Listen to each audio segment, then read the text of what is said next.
Assalamualaikum warahmatullahi wabarakatuh. Halo, apa kabar rekan-rekan mahasiswa, mahasiswi Stikom Pikir Banyuwangi yang saya banggakan. Dimanapun kalian berada, semoga kalian dalam keadaan sehat walafiat, tetap dalam lindungan Allah Subhanahu wa Ta'ala. Selamat datang di mata kuliah kecerdasan buatan dalam pertemuan ke-12 di lanjutan yang kemarin ya, dengan materi fasi logik, fungsi keanggotaan.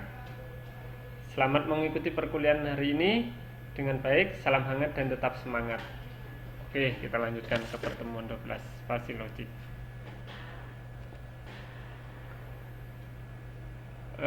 Fungsi keanggotaan himpunan fasi atau membership function set. Yang pertama, ada suatu fungsi atau kurva yang menunjukkan pemetaan titik-titik input data ke dalam nilai keanggotaan atau derajat keanggotaan yang memiliki interval antara 0 sampai 1. Ada beberapa fungsi yang bisa digunakan. Yang pertama, fungsi linear yang kemarin seperti sudah saya sampaikan di pertemuan sebelumnya.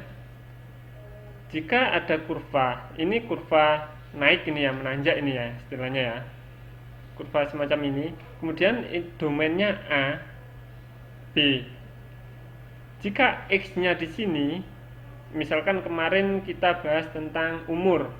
Ini misalkan umur 10, di sini 35. Kemudian di 30 ini ada garis naik di sini, tarik ya. Kemudian di sini tarik sini X mu-nya berapa? Fungsi derajat keanggotaannya. Maka rumusnya adalah jika dia posisi 0, X kurang dari A, X-nya itu kurang dari A, itu rumusnya X min A. X itu di mana? X itu adalah nilai yang di sini tadi, nilai dari yang akan dicari. X min A dibagi B, nilai maksimal dikurangi nilai ini A-nya, ini domainnya ya. X kurang dari A, X lebih dari A, X kurang dari sama dengan B. Jika derajat keanggotaannya 1, X lebih dari B. Jadi jika nilainya lebih daripada B ini, itu sudah dipastikan derajat keanggotaannya itu adalah 1. Itu jika kurvanya linear menanjak atau menaik. Jika kurvanya menurun, ini menurun gini, rumusnya adalah B min X, X-nya tadi nilai yang akan dicari, mu-nya, mu X, B min X dibagi B min A, B dibagi A-nya ini. Dimana nilai X ini, jika X kurang dari sama dengan A, X lebih dari sama dengan A, X kurang dari B, ini ya. X-nya di sini, ini tadi X-nya lebih dari sama dengan A di sini ya, kurang dari sama dengan B. Jadi kan di sini posisinya di tengah-tengahnya sini. X lebih dari sama dengan B, X-nya ini ya. Maka itu 0 ini jika lebih dari ini. Jika posisinya itu di lebih dari ini, itu maka X-nya itu adalah 0 ininya. Ya. Ini jika kurvanya kurva representasi linear, linear menaik dan linear menurun.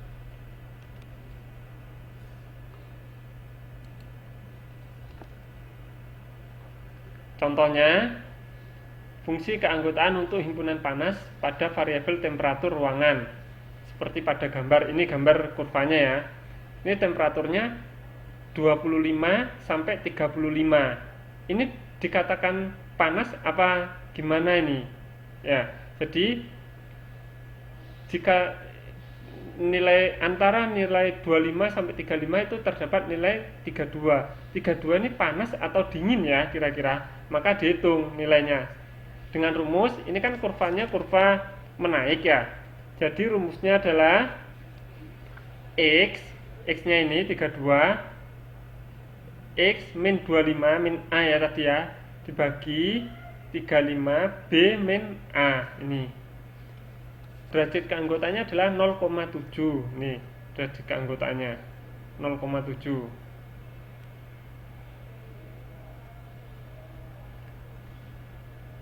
Kemudian fungsi keanggotaan untuk himpunan dingin pada variabel temperatur ruangan. Jika dingin ini jika 15 ya, ini itu sudah pasti dikatakan dingin, kurang daripada 15 dikatakan dingin. Tapi jika berada di antara 15 sampai 30 itu dikatakan bagaimana? Itu maka dihitung rumusnya. Kurvanya kurva menurun ya.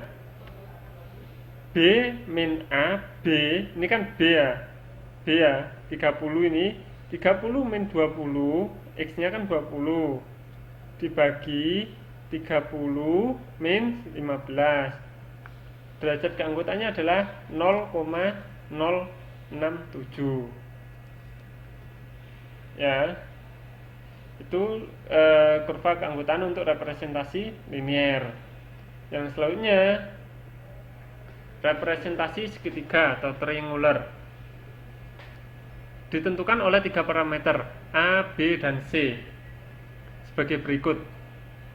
Jika X kurang dari 0 dikatakan 0 jika X kurang dari sama dengan A.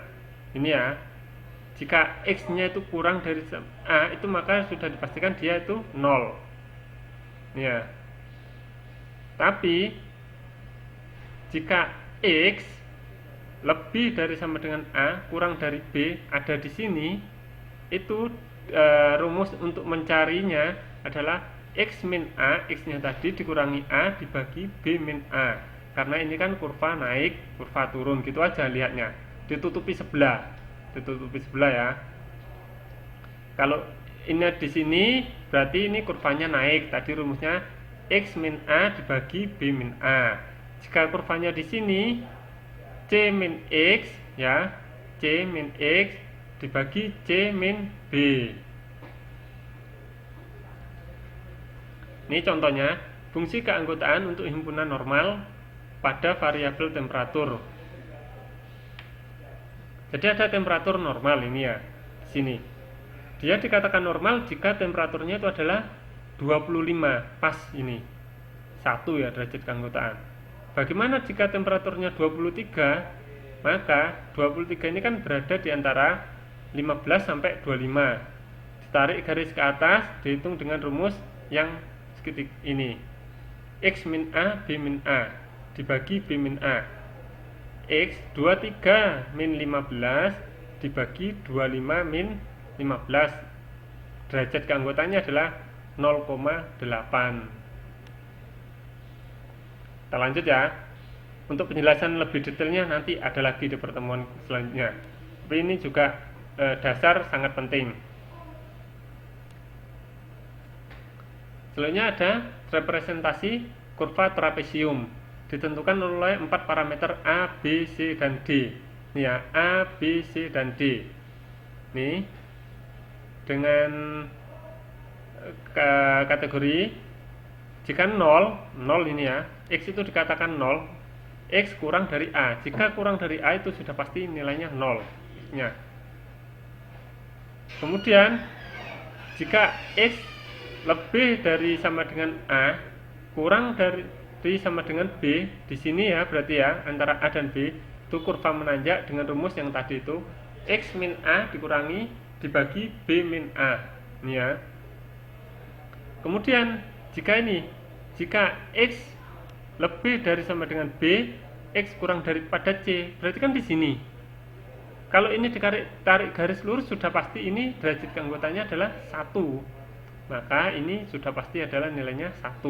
Jika nilai X-nya berada di antara B dan C.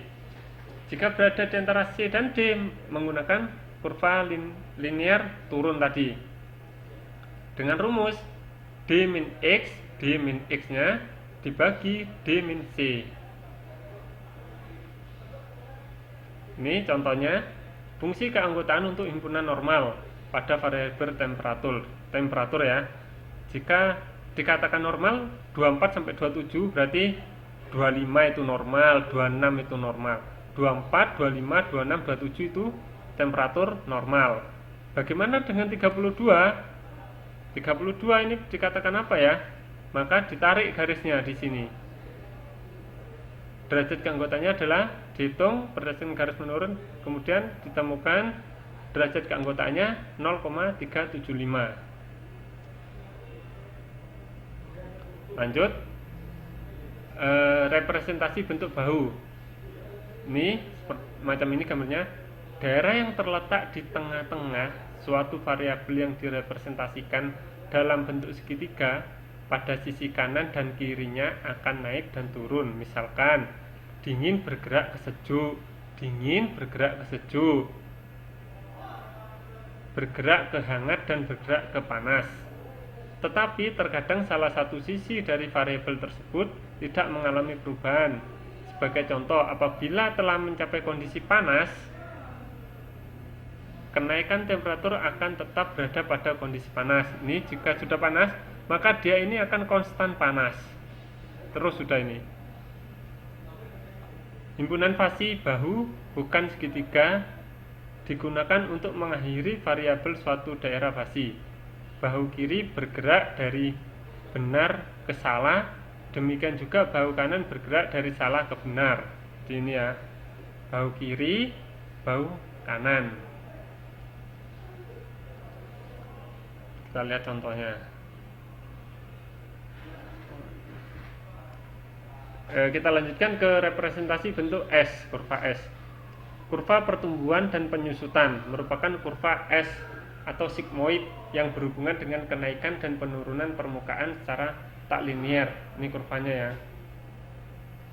Kurva S untuk pertumbuhan akan bergerak dari sisi paling kiri. Untuk pertumbuhan jadi bergeraknya dari sisi paling kiri. Nih, nilai keanggotaan sama dengan 0. Ke sisi paling kanan nilai keanggotaan 1, bergerak naik ke kanan sampai 1. Fungsi keanggotaannya akan tertumpu pada 50% nilai keanggotaan yang sering disebut dengan titik infleksi. Setengahnya berarti ya. Kurva S untuk penyusutan akan bergerak dari sisi paling kanan nilai keanggotaan 1 ke sisi paling kiri keanggotaan 0. Jadi kalau penyusutan, dia menyusut itu berarti kan berkurang, bergerak dari keanggotaan 1 ke sisi paling kanan ke keanggotaan kiri 0, bergerak menurun ini.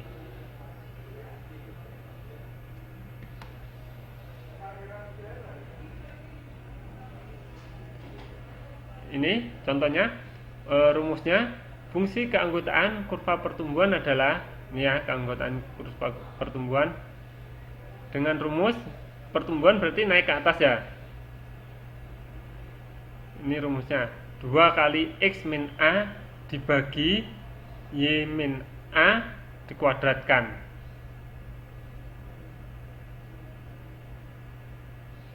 Itu jika X berada, X-nya ini berada ini lebih dari alfa kurang dari sama dengan beta. Berarti jika X-nya itu berada di sini. Ini kan alfa, ini beta. Jika X-nya itu berada di sini, antara di sini, ya, itu menggunakan rumus yang ini. 2 kali X min A dibagi Y min A dikuadratkan. Rumusnya. Tetapi jika X-nya berada di X lebih dari sama dengan beta kurang dari Y, yeta ini berada di sini, antara B ini di sini, itu menggunakan rumus ini.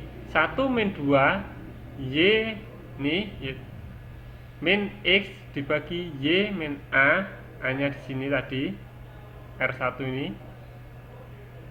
dikuadratkan. Ini ya.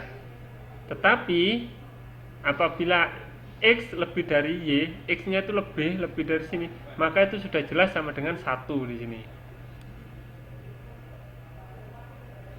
Kalau ini kurva penyusutan, rumusnya. Kurva S didefinisikan dengan menggunakan parameter yaitu nilai keanggotaan 0x, nilai keanggotaan lengkap Y, ini lengkap keseluruhan, dan titik infleksi atau crossover beta, yaitu titik yang memiliki domain 50%. Jadi betanya ini ada di setengahnya, 50%-nya, 0,5 ini. Ya. Jadi nanti dihitung dulu setengahnya ini di mana posisi titik betanya ini. Ini contohnya representasi kurva S. Untuk kurva apa yang naik ini tadi? Pertumbuhan ya. Fungsi keanggotaan himpunan tua pada variabel umur seperti gambar. Ini tua ya, pertumbuhan untuk usia 35 sampai 60. Sini. Umur 50 berapa pertumbuhan 50-nya? Berarti dihitung kurva pertumbuhan dengan rumus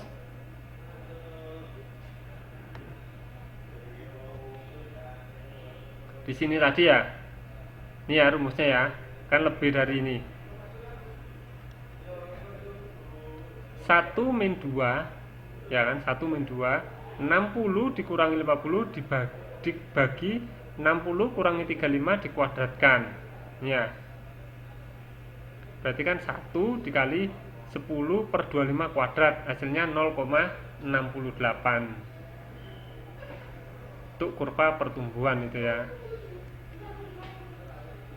Untuk kurva penyusutan, fungsi keanggotaan untuk himpunan muda misalkan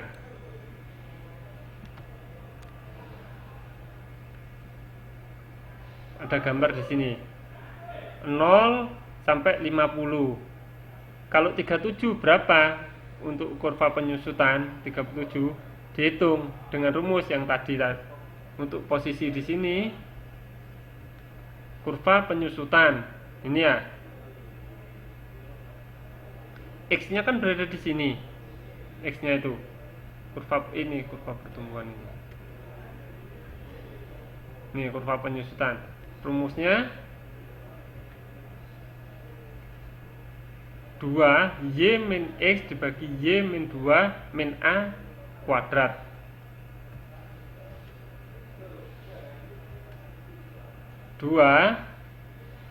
Ini ya, 50 dikurangi 37 dibagi 50 kurangi 20 dikuadratkan. Hasilnya adalah 0,76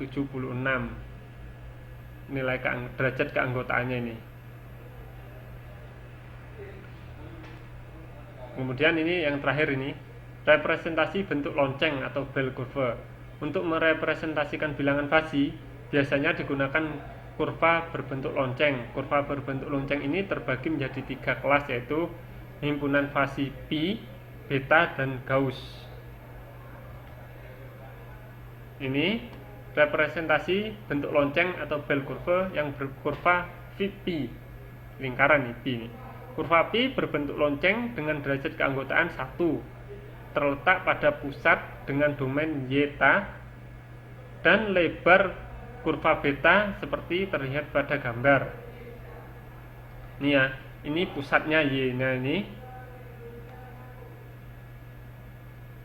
fungsi keanggotaannya ini bisa dilihat, X kurang dari Y.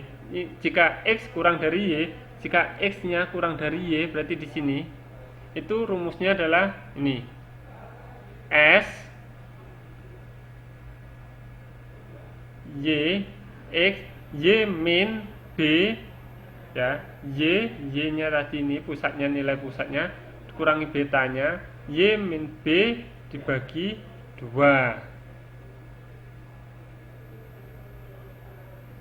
Jika X-nya lebih dari Y, jika X lebih dari Y di sini, maka rumusnya adalah Y plus beta dibagi 2 atau Y plus beta. Di sini ya, plus di sini.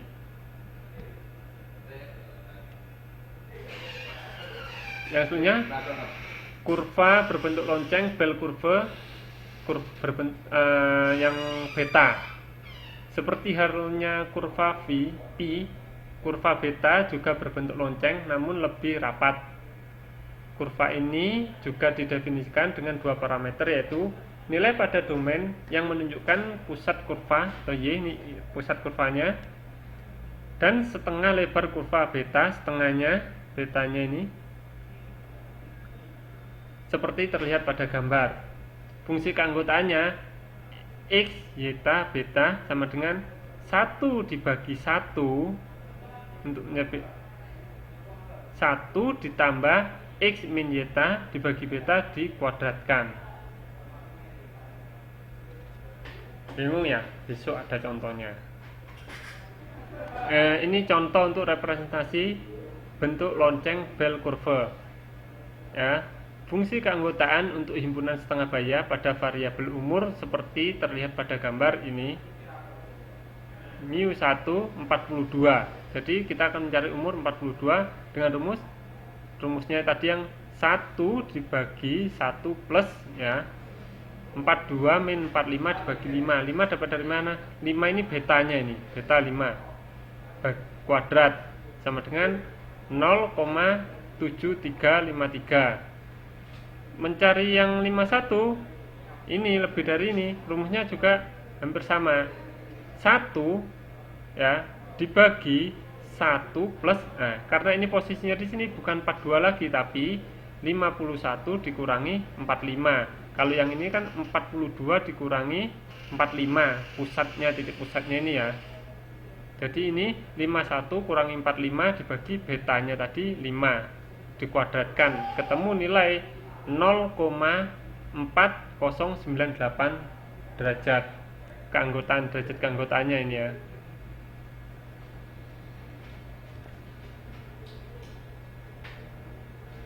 Selanjutnya adalah representasi bentuk lonceng bell curve untuk kurva Gauss.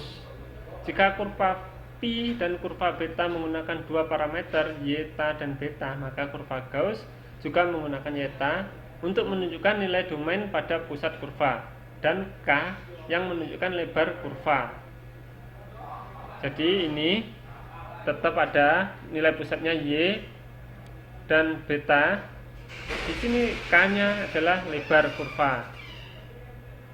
Fungsi keanggotanya x k y sama dengan e pangkat min k dalam kurung y min x dikuadratkan.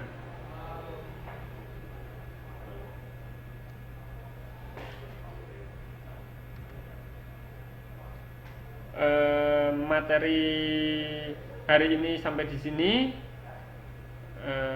Kurang lebihnya saya mohon maaf apabila ada kekurangan. Saya akhiri. Wassalamualaikum warahmatullahi wabarakatuh.